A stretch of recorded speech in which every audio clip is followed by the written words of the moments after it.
Hola, bienvenidos. En esta segunda reflexión sobre la finitud vamos a tratar el tema de la ecología, la problemática medioambiental. A la hora de hablar de escenarios de futuro, partiendo de la cosmovisión sociológica que tenemos hoy en día, a mi entender, podemos hablar de cuatro escenarios de futuro principales. Al primero de ellos le podíamos llamar optimismo volitivo. Es el escenario que configuran aquellos que piensan que la naturaleza es autorreguladora y que, sin ser negacionistas desde el punto de vista de la problemática medioambiental, sí que piensan que nosotros no podemos arreglar nada que vaya contra la supervivencia de la naturaleza, porque la naturaleza, a diferencia de nosotros, se encargará de arreglarlo. Este optimismo volitivo saca a la sociedad de la naturaleza y nos parece que esa es una premisa insostenible. La naturaleza y la sociedad están intrínsecamente unidas al punto que nosotros hemos defendido el carácter social de la naturaleza. Este escenario de optimismo volitivo es también muy querido por aquellos que defienden la pervivencia del actual sistema de producción y consumo. Otro escenario posible que podemos contemplar es el del ecofascismo, una dictadura universal de carácter ecológico que defienda la injerencia en según qué países y que resultaría de la consideración de que el problema medioambiental puede acabar con nosotros y que para solucionar ese problema, dada la incompetencia de las sociedades humanas para resolverlo por sí mismas, la única posibilidad es que el poder actúe para garantizar que los países y las instituciones respetan las normativas mínimas que aseguren la supervivencia.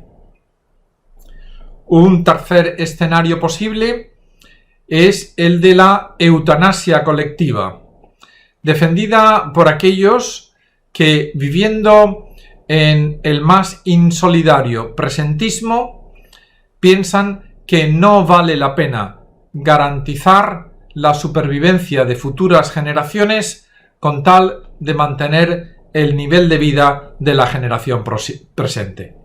Incluso hay partidarios de la eutanasia colectiva que han calculado el número de futuras generaciones óptimo que deben de poblar el planeta. Pasado ese número, pues habría que considerar una autodestrucción más o menos programada. Y el cuarto escenario de futuro que consideraríamos es el de el nuevo paradigma ecológico. El nuevo paradigma ecológico sustentaría y defendería un cambio de sistema de producción y consumo, un cambio cultural bastante cortante y bastante diferenciado de la cultura depredadora que ahora tenemos, que garantizase no solamente el equilibrio entre sociedad y naturaleza, sino un equilibrio que apostase por la dignidad de todos los seres vivos, bien sea desde el punto de vista del antropocentrismo o desde otro punto de vista alternativo. Estos cuatro escenarios de futuro, el optimismo volitivo, el ecofascismo, la eutanasia colectiva y el nuevo paradigma son, como puede derivarse de su comprensión, antagónicos.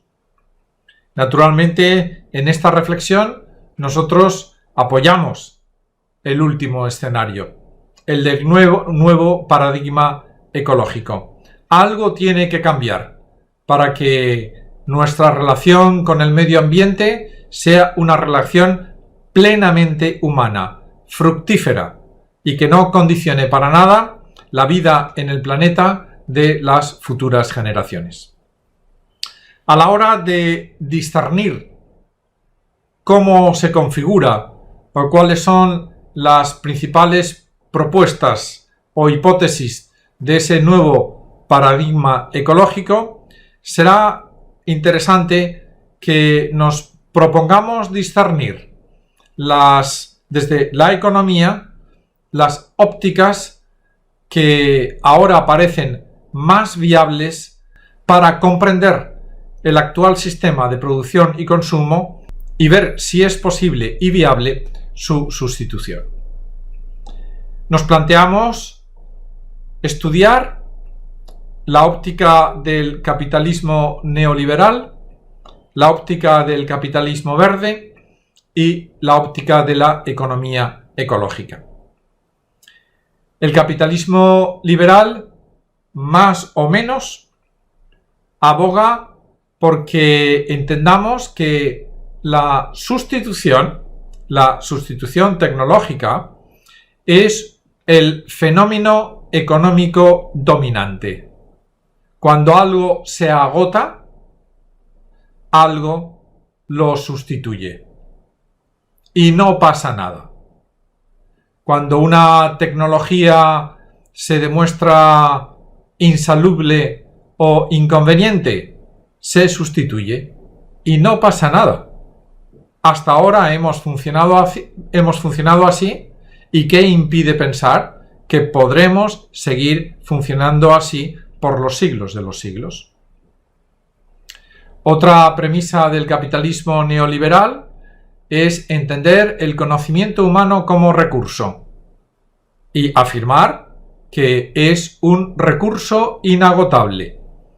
Y mientras ese recurso esté presente en el planeta, no hay nada que temer. Y por último, considerar que el crecimiento económico sostenido garantiza que el conocimiento humano efectivamente va a poder solventar todos los problemas que se presenten para garantizar la defensa y preservación del medio ambiente. El capitalismo neoliberal, como se puede inferir de lo que hemos dicho en otros cortos y reflexiones, nos parece inadecuado, insostenible y hasta cierto punto irracional para proponerlo como una propuesta intelectual que nos sea de utilidad para entender la problemática medioambiental y la viabilidad del presente sistema de producción y consumo. Alternativamente al capitalismo neoliberal, hacemos mención del capitalismo verde. El capitalismo verde aboga porque el mercado y la iniciativa privada sean consideradas y contempladas como agentes descontaminadores. Aboga también porque en los precios de los productos se incluyan todas las externalidades, así como el costo regenerador que derive del proceso de producción del producto. Y por último, dice que los gobiernos deben de incentivar fiscalmente para que los precios efectivamente incluyan la externalidad y el costo regenerador y deben de abstenerse de intervenir directamente en el mercado y en la economía. El asunto o el punto que nosotros, dentro de la perspectiva del capitalismo verde, creemos que es particularmente interesante, defendible y que debemos asumir, es el de incluir las externalidades y el costo regenerativo en los precios. El mercado ahora mismo no lo hace, pero lo podría hacer si el poder vigila que los precios representen el costo regenerador, la externalidad, es decir, la basura y los humos y todo lo que el proceso de producción de determinado producto echa a la naturaleza o al ambiente, la limpieza de ello. La propuesta del capitalismo verde es una propuesta que actúa desde el poder político sobre la economía y que garantiza de alguna manera que el mercado sea un mecanismo viable para salvaguardar el medio ambiente. Y una tercera óptica, una tercera visión, es la que se llama la economía ecológica, que hay dos autores que pues la han conformado, un rumano, Georgescu Roegen, y un norteamericano, Herman Daly. Para ellos, el crecimiento económico tiene límites. Eso de que decían los capitalistas neoliberales de que el crecimiento económico sostenido es posible, es inviable para los que defienden esta óptica de la economía ecológica y abogan por la solución de la economía en estado estacionario, una economía que contemple un desarrollo sin crecimiento. Y esta segunda propuesta de la economía ecológica también nos parece una propuesta viable. Entender el desarrollo de manera radicalmente distinta a como se entiende hoy en día. La configuración de la nueva propuesta ecológica, del nuevo paradigma ecológico, tendría que tomar de cualquiera de las visiones y de las ópticas que hemos mencionado aquello que considera saludable para la preservación del medio. Y hemos apuntado ya que de la propuesta del capitalismo neoliberal prácticamente nada, de la propuesta del capitalismo verde, la política de precios, y de la propuesta de la economía ecológica, la economía en estado estacionario. Pero aparte de esto, vamos a proponer otros 4 elementos que configurarían esa nueva propuesta ecológica, ese nuevo paradigma ecológico que presentaríamos como un escenario alternativo a los otros 3 con los que hemos empezado que hemos mencionado a la hora de empezar esta reflexión, que recordamos eran el optimismo volitivo, aquí no pasa nada, el ecofascismo, aquí pasa demasiado, o la eutanasia colectiva, esto no tiene arreglo. Esos 4 puntos son, en primer lugar, subrayar y hacer palpable en la reflexión económica que la ciencia económica es una ciencia valorativa y por tanto normativa, más que positiva. Es una de las conclusiones que se derivan de los trabajos de 2 insignes socioeconomistas como Amartya Sen y como Amitai Etzioni. Ello implica que los estudios de economía deban de detenerse a la hora de estudiar o reestudiar y reformular conceptos que se han barajado con excesiva ligereza hasta ahora, como son los conceptos de valor, de riqueza, de racionalidad, etc. La ciencia económica es una ciencia valorativa, no positiva. No se debe de centrar en los mecanismos de maximización del beneficio, sino en formular conceptos operativos que sirvan para desarrollar propuestas viables ecológicamente saludables. Un segundo punto es el que atañe a la medición. Los economistas y los sociólogos, por supuesto, pues nos dedicamos a medir. Siempre vamos con el metro al hombro para medir cosas. En definitiva, hay mucha gente que considera que los sociólogos nos dedicamos exclusivamente a eso, ¿no? Pero no es verdad. Pero lo que sí que queremos decir ahora es que a la hora de medir poblaciones, vayamos con mucho cuidado. La población cualquier población es un todo diferenciado. Y la economía y algunas propuestas desde la sociología han visto a la población como un peligro para el medio ambiente. No es verdad. No es verdad. Porque se ha medido mal. No es cuestión de número, sino de calidad. No es cuestión de cuántos somos, sino de quiénes son los buenos y quiénes son los malos. Y de proponer que los malos dejen de hacer cosas malas, y que los buenos perseveren en hacer cosas buenas y enseñen a hacer cosas buenas a los demás.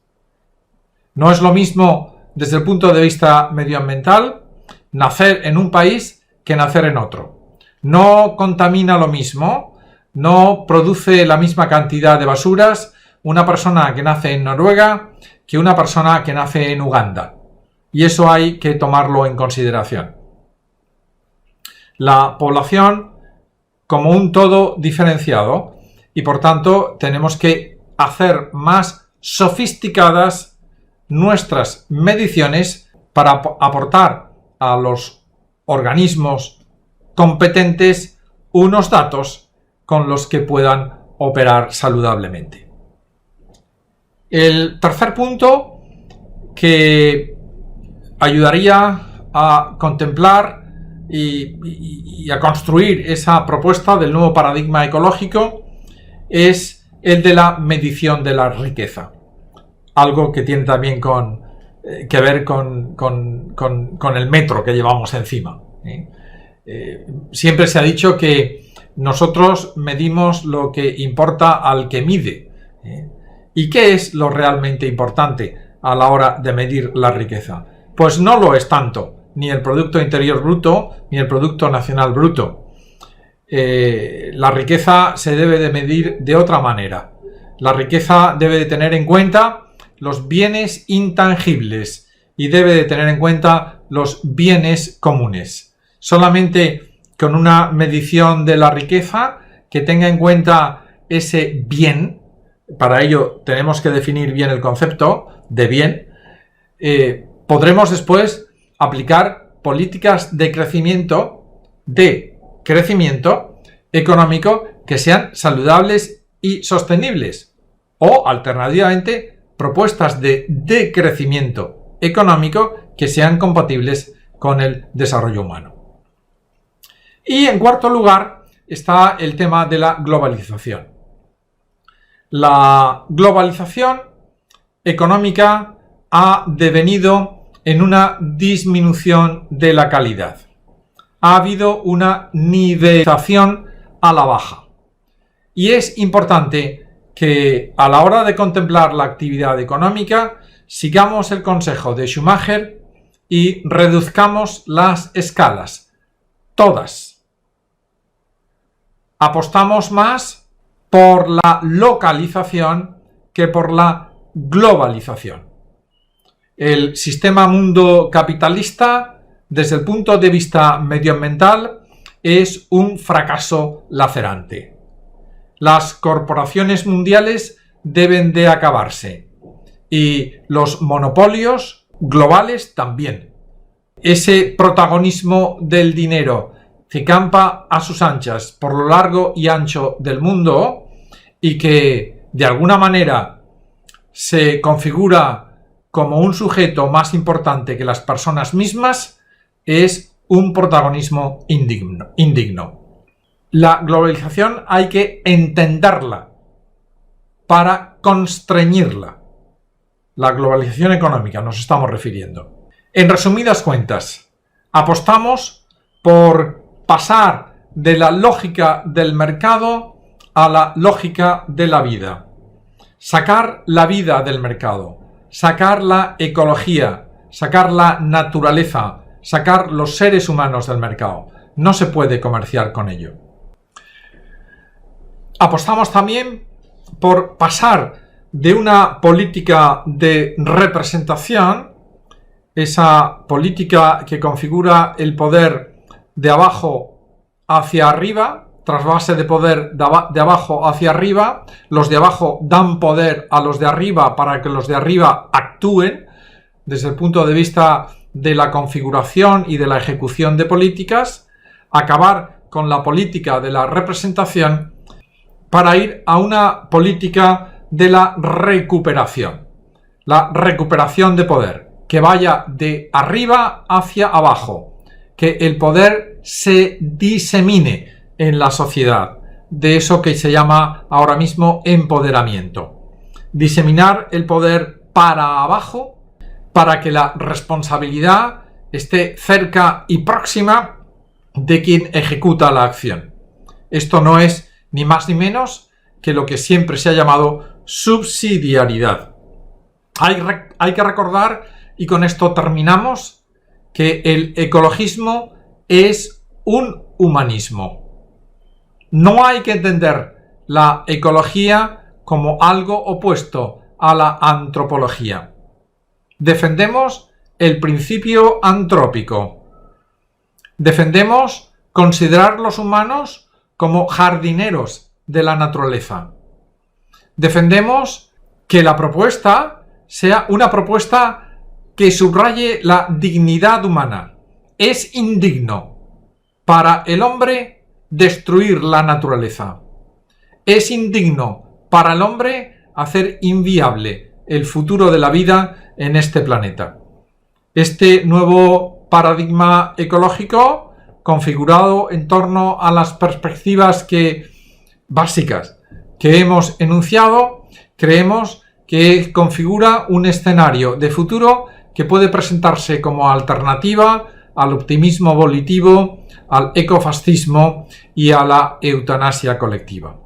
Esperamos que en la academia esta propuesta fructifique en investigaciones, trabajos específicos y que llegue a configurar una cultura de la vida a nivel global. Esta sí que sería una buena globalización. Muchas gracias.